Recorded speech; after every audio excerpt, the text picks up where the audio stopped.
What's the address of the emergency? My mother is dead, and I came over to check on her. She is lying on the floor in the kitchen. I believe she was either assaulted or murdered. This frantic call was made by Robert Testerman, who had just found his mother in a position he could never imagine. You said there's a gun in there? There's a gun. She has 2 shotguns and a handgun. There is a shotgun sitting on her kitchen table. But what awaited later in this investigation was even more frightening. Former County Police, anyone inside? Shotgun facing us. Things in the kitchen, there are guns in the house. The time of death is 2024. A shroud of mystery surrounded the identity of a killer until a crucial piece of evidence emerged. The killer had been caught on a camera. He's a white male, thin to average build, seemed to be pretty tall, and late 20s, early 30s. As the investigation of this unknown figure escalated, another chilling reality of more than one murder came into light that stunned the investigators. She's gone too. She's dead too. You give me a cigarette right now, I'll tell you everything y'all need to know. On June 24th, 2018, Robert Testerman and his whole family were excited and preparing for his mother, Cindy Bertina Testerman's 62nd birthday. This was one of those few occasions when the entire family gathered and enjoyed each other's company. However, their happiness was about to turn into a horror no one could have expected. On the evening of June 24th, Robert had tried calling Cindy over and over, but there was no response, which made him concerned. Robert, who had grown even closer to his mother after his father Michael's death, regularly checked on her.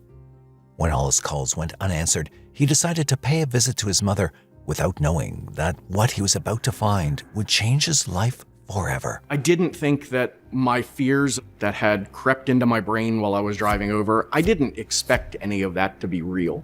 Like, hey, I wonder what's happening here. What's the worst that it could be?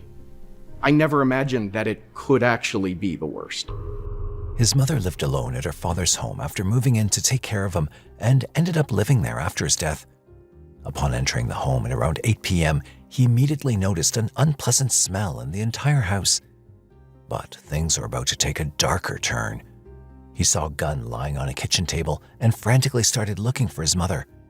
As he moved further into the house, something stopped him in his tracks. I stopped right in the middle of the living room and I called to her. And I was like, Mom? And there was no response. And so I panicked. Like I turned around, I walked back out to the front porch, and I immediately called 911. Upon receiving the call, the investigators reached the 7900 block of Roseland Avenue, Maryland, USA, and Robert gave them the horrifying details he'd just witnessed. Straight ahead, to the right. I haven't even gone into the kitchen yet. You said there's a gun in there? There's a gun. She has 2 shotguns and a handgun. There is a shotgun sitting on her kitchen table. From the distance that I was away from her, it looked like it was red around her neck. All right. Is there any reason why a shotgun would be out? I do not know. After getting the details about the possible murder, the officers went in to investigate the home, unaware that they were about to unravel one of the most sinister plots they'd come across. Knowing that there was a gun lying in the home and there could be a possible threat to them as well, the detectives first did a quick check of the surroundings of the home before entering. Once they were in Cindy's home, they checked every room with the utmost safety and looked for the perpetrator in every corner of the house. Former County Police, anyone inside?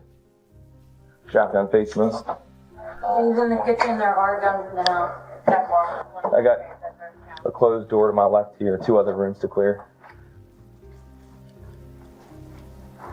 All right. Take that bathroom real quick. Clear. After receiving the all clear from all the rooms, the detectives approached the kitchen where Robert had seen his unconscious mother. In front of them was Cindy Bertina Testerman, lying unresponsive on the kitchen floor, drenched in blood. Blood was scattered all across the place, and she was pronounced dead at the scene. Her death was ruled as a homicide due to the trauma inflicted by an edged weapon to her upper body. The time of death is 2024. However, this was not the only thing that worried the officers. as the killer had devised a scheme that could have been a possible threat to the officers too. Hey, turn the stove off, but I don't want Okay. you to get too close. Yeah, if you can. The medic can reach over. Yeah.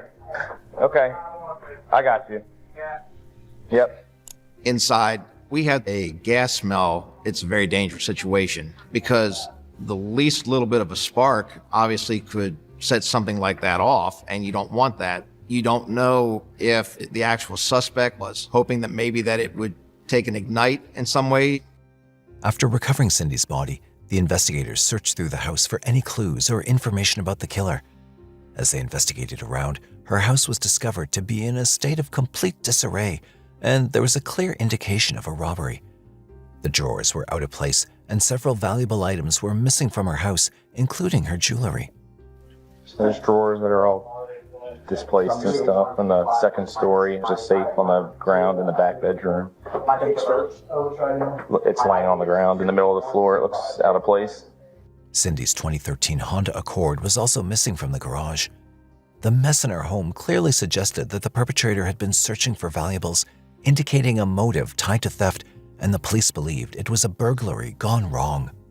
The person who committed this crime may have gone there initially to take and do a robbery, or may have known that the victim had money or assumed that the victim had money. So again, not knowing what that person's actual motive was, you could surmise anything. After investigating the house, the detectives were baffled as to why anyone would want to kill an elderly woman.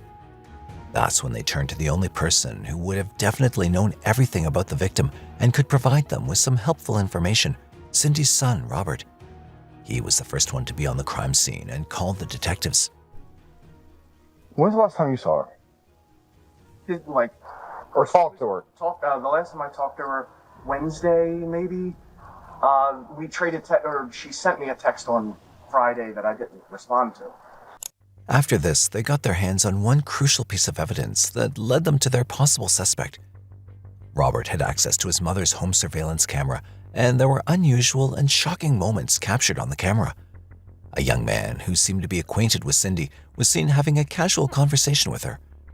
However, it raised many questions, as Robert had no idea who this man was or how he was related to Cindy. The young man was seen coming in and out of the house on the day of Cindy's murder too, and then he drove away in her car. Now, it seemed to be becoming clearer in front of the cops that this man could have attempted the robbery by befriending Cindy. Having a person of interest and collecting evidence, the police immediately launched an investigation to find the killer. However, little did they know that they were soon going to unravel an unthinkably sadistic plot which would haunt everyone involved. In search of every possible clue, the detectives canvassed the whole neighborhood to find out if anyone had any idea about this incident or had seen anything unusual. Her father just passed away. It was his house. Mm-hmm. I used to sit there over there and play checkers with him. Wow. Is her car usually there? Yeah. And I told my wife, I said, Cindy's car ain't been there all day. Cindy's neighbors didn't know anything about her murder, but they revealed something that left them bewildered. Who stays in this house here? That's another story. Okay. Is anyone currently here? I don't know where she's at, in a rehab or something. So I don't know where she's at. Yeah. I haven't seen her in 3 months. They stated that there was another woman in the neighborhood, Judy Elizabeth Slebzak, 66, just living across the street from Cindy, who also had not been seen around for a long time. This information raised concerns for the officers, and they went to her home to inquire if there was anything wrong, but no one answered. Now, the investigators knew that there was a high chance that something terrible could have happened to Judy, too. Now I'm called in for one murder, and in the process of investigating it, we're also working now a missing persons case as well. It definitely kind of ramps things up a little bit. The detectives launched an investigation to find Judy, along with Cindy's murder, and sought information related to her from neighbors. However, even here, it seemed there was something ominous going on behind the scene.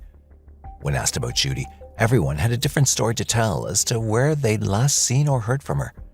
Some claimed that they'd last saw Judy about a week before, while others claimed that they'd seen her at other times. Although the timeline provided by the neighbors about Judy didn't match, Most of them mentioned that she was in rehab. This raised suspicion among the officers as to why no one had any idea about this woman. The investigators were puzzled about the stories of both women, and there was no one who could shed light on what had happened to either of them. One woman was dead, and another was missing. They were both of similar age and had lived alone in their homes. It seemed like a pattern was emerging. However, there were no answers in sight. Questions regarding the two women kept piling up until a shocking piece of evidence came to light. As the investigation moved further, Cindy's car was located in the city, and the officers spotted 3 people sitting in the car. This is a vehicle that we know was stolen during the course of a murder, and there's a real strong possibility that whoever's in this vehicle is involved in the murder, and want to make sure everybody's safe. They'd stopped the car mid-road and started questioning the people traveling in it. Initially, the family of 3 were afraid, but later claimed they had no idea who previously owned the car. They didn't even know the car was involved in any crime. The family said they'd bought it from someone else.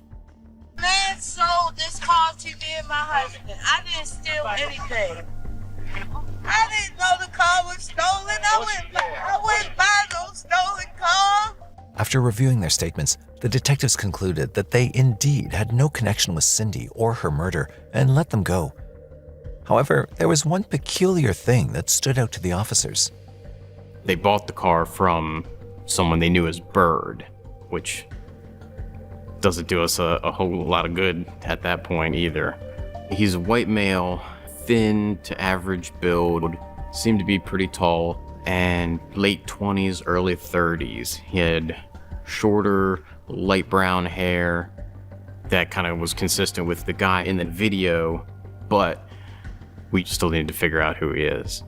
In parallel, the search for Judy was being conducted, and that's when a close neighbor of hers revealed something alarming. Linda James, who used to live right beside Judy, had called the officers and stated something that had turned the whole case upside down. Did you hear from Judy at all? No, she is not around. I can't seem to come up with her. Her stepson, his first name is Ryan. That's his name, Ryan. I don't know his last name, but I found his first name, Ryan.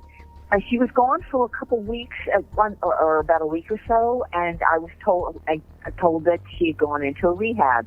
I do believe she has a substance abuse problem because she has some health issues, and I think she was abusing some Percocets. But that's only rumors from the neighborhood.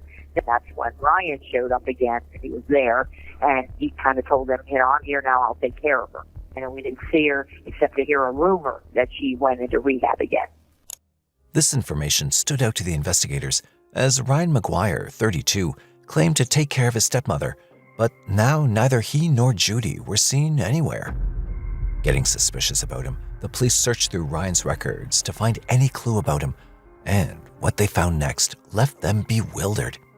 I'm able to find a pretty old police report that referenced a stepson, Ryan Maguire.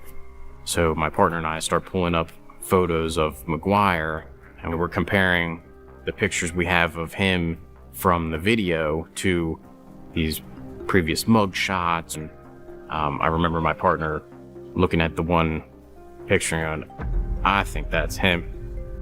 Now, along with finding their person of interest, the investigators had to find Judy sound and safe too, and they were going to leave no stone unturned.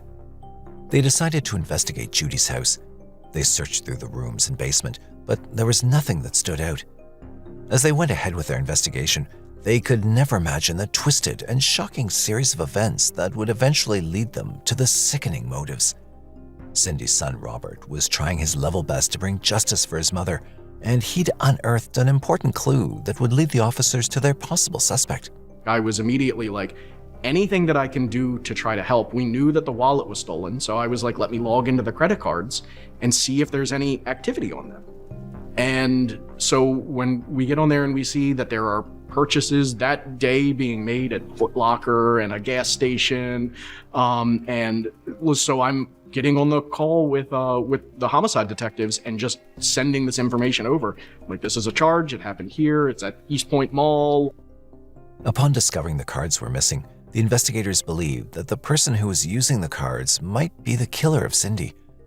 When Robert traced the last location of the cards being used, It was last used at a motel to make a payment. At that very instance, the detectives rushed to the motel to find out who this man was. As they entered and examined the CCTV, they were taken aback and couldn't believe what they were looking at. The person using the cards was Judy's son, Ryan. He was seen freely moving in the motel and having the time of his life. The detectives also found Judy's car in the parking lot of the Deluxe Motel, 6401 Pulaski Highway in Baltimore. They discovered that he was staying in a room rented under the name of Jessica Chamberlain, Ryan's girlfriend. The officers finally had their suspect and the possible killer, and they wasted no time capturing him. When Ryan was seen exiting the room and heading towards the car, he was ultimately arrested. Suspicion and evidence against him kept on building. As the investigators entered the motel room, they recovered the cards that belonged to both Cindy and Judy. He'd been using these cards to buy stuff for himself, as he was a junkie and was using his stepmother Judy's car to commute, who was still missing. They also found mail and financial documents in Judy's name, Cindy's checkbook, several pairs of new shoes, and a large amount of women's jewelry. The investigators also got their hands on a thing which almost proved that Ryan had killed Cindy. They found a knife in his shoes with bloodstains on them. After a DNA test, it was determined that the blood on his shoes matched Cindy. As haunting as these findings were, no one could be prepared for the horrific revelation awaiting them. On June 26, 2018, just 2 days after Cindy's murder, Ryan Maguire was arrested and sent for interrogation. While sitting in the interrogation room, he looked calm and composed, and he had little to no nervousness on his face. As the investigator entered the room, geared up to obtain information from Ryan, he said something that left even the investigator flabbergasted. There you go. Anything I get a cigarette in there? Yeah, probably. I'll have to find one. It might take me a minute, but yeah, I don't think that's a problem. Are you good?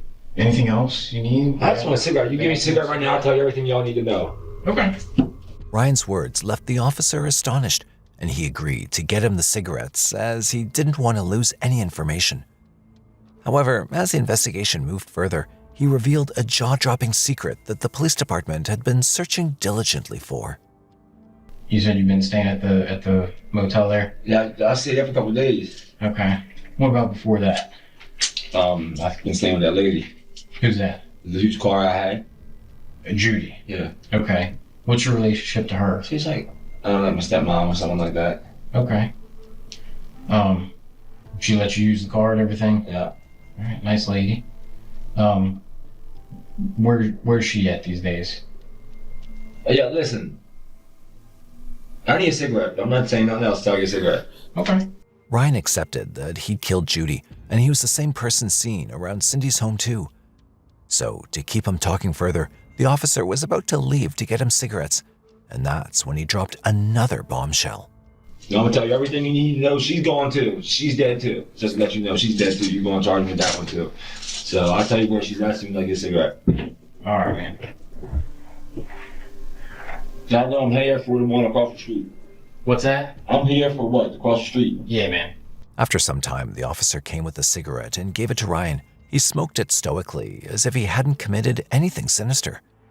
After his demand was fulfilled, he started unfolding his evil doings one by one.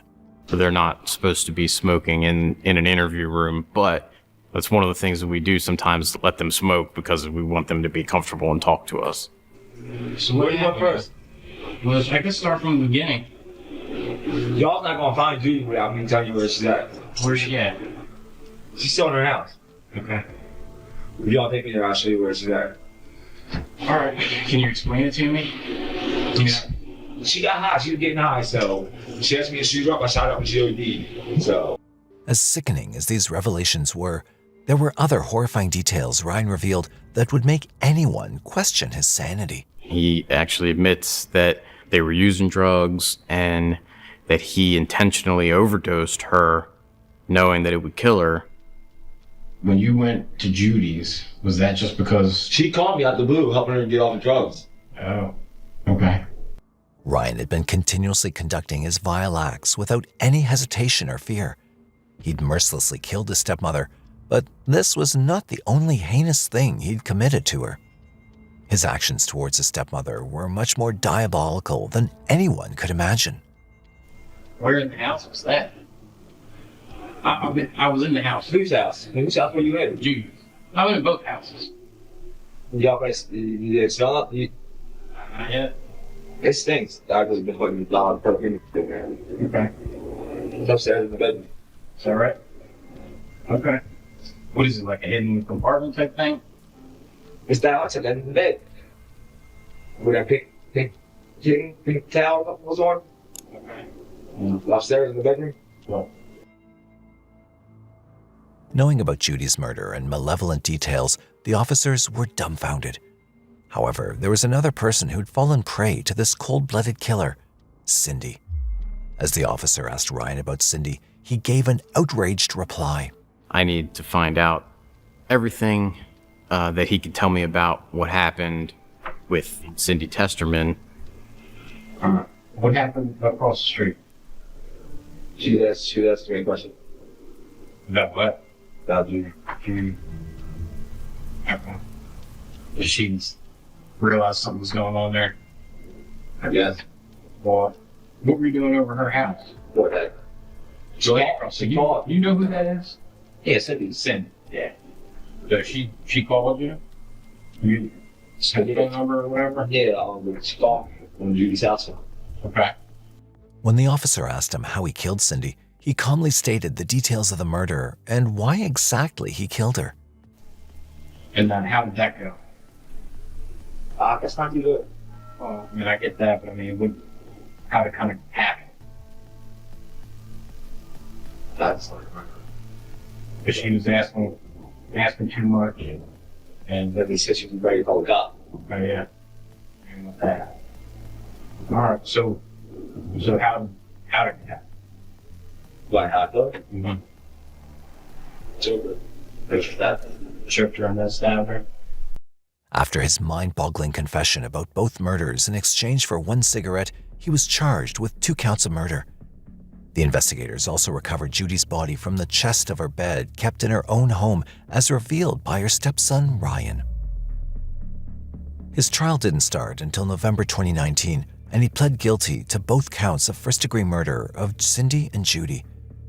Ryan, then 34, was sentenced to serve 2 consecutive life terms behind bars on December 12, 2019, with no chance of parole for his barbarous execution of helpless women. During the trial, it came to light that Ryan was on probation for burglary when he started living with his stepmother, Judy, and committed these sinister crimes. Prosecutors theorized that Ryan used drugs to sedate Judy and then put her in the chest of the bed to get her money and house. He's currently incarcerated in a prison cell at the Western Correctional Institution in Cumberland, Maryland. No rational motive or justification could possibly explain Ryan's decision to murder Judy Slezbach and Cindy Bertina Testerman other than his own selfishness as a drug addict. Ryan would have likely felt a sinister scheme was running smoothly until Cindy raised questions. With Judy dead and the house as his personal crack den, he was freely selling her belongings to fund his habit, all while telling neighbors she was away in rehab.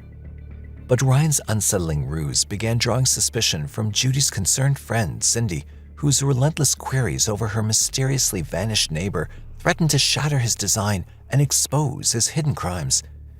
Rather than risk Cindy reporting her doubts to the police, paranoid Ryan decided murdering this nosy neighbor was the only way he could continue draining away every last bit of value from Judy's property without consequences. Both women, known for their warmth and kindness, are deeply missed by their loved ones. Their untimely deaths have left a void that can never be filled, but there's a little sense of justice with the sentencing of their killer. The impact of those tragic events continues to be deeply felt by everyone. May their souls rest in peace. This case highlighted how drug addiction affected a young individual so much that he didn't even think twice before murdering his own stepmother and a lovely neighbor. Although saddening, if it hadn't been for Cindy's murder, Judy's murder might have never come to light. With this, we ask you, what do you think could have prevented the deaths of both women?